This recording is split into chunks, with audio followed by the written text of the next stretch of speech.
નમસ્કાર, આપ જોઈ રહ્યા છો સ્પાર્ક ટુડે ન્યૂઝ। વડોદરા શહેરથી 70 કિલોમીટર દૂર આવેલ સ્થળ હિન્દુ ધર્મમાં મા નર્મદે પરિક્રમા એક આસ્થા ધરાવે છે।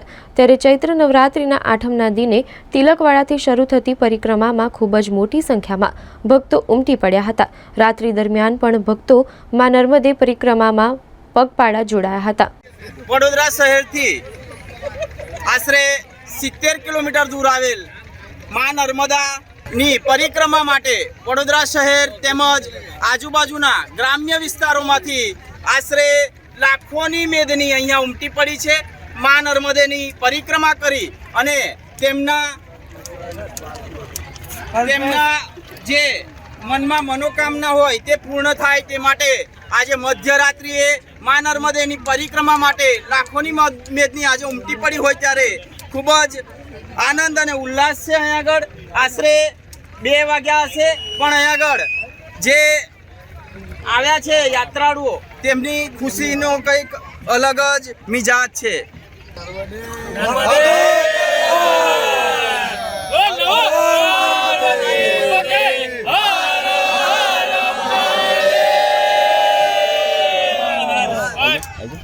આપણે સીધી વાત કરીશું અહીંયાના યાત્રાળુ જે આવ્યા છે તેમની સાથે।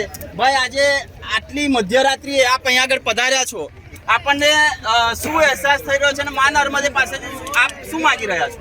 મા નર્મદા તો એક જ છે કે બધાનું ભલું થાય અને બધાની ઈચ્છાઓ પૂર્ણ થાય। હવે વડોદરાથી અહીં પરિક્રમા કરવા માટે આવ્યા છે। અહીંની પરિક્રમાનું ખૂબ જ મહત્વ છે અને એવું કહેવાય છે કે અહીંયા જે પણ પરિક્રમા કરે છે એની પોતાની બધી મનોકામનાની ઈચ્છાઓ પૂર્તિ થાય છે। બરાબર। મા નર્મદે બધાનું ભલું કરે। હર હર મહાદેવ।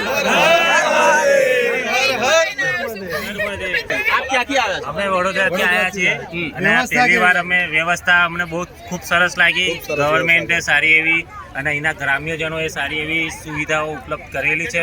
યાત્રાળુઓ ખાસા બધા આવેલા છે અહીંયા આગળ અને 1 મહિના સુધીની નર્મદા પરિક્રમા ચાલી રહેવાની છે અને અમને એવી ઈચ્છા છે કે અમે પહેલી વાર આવ્યા છે અને અમે દર વર્ષે આવતા રહીએ અને પબ્લિક પણ ખાસી એવો સાથ સહકાર આપી રહી છે લોકોને અને હવે ફરીથી અમે આવતા વર્ષે જરૂર આવીશું। નર્મદે હર।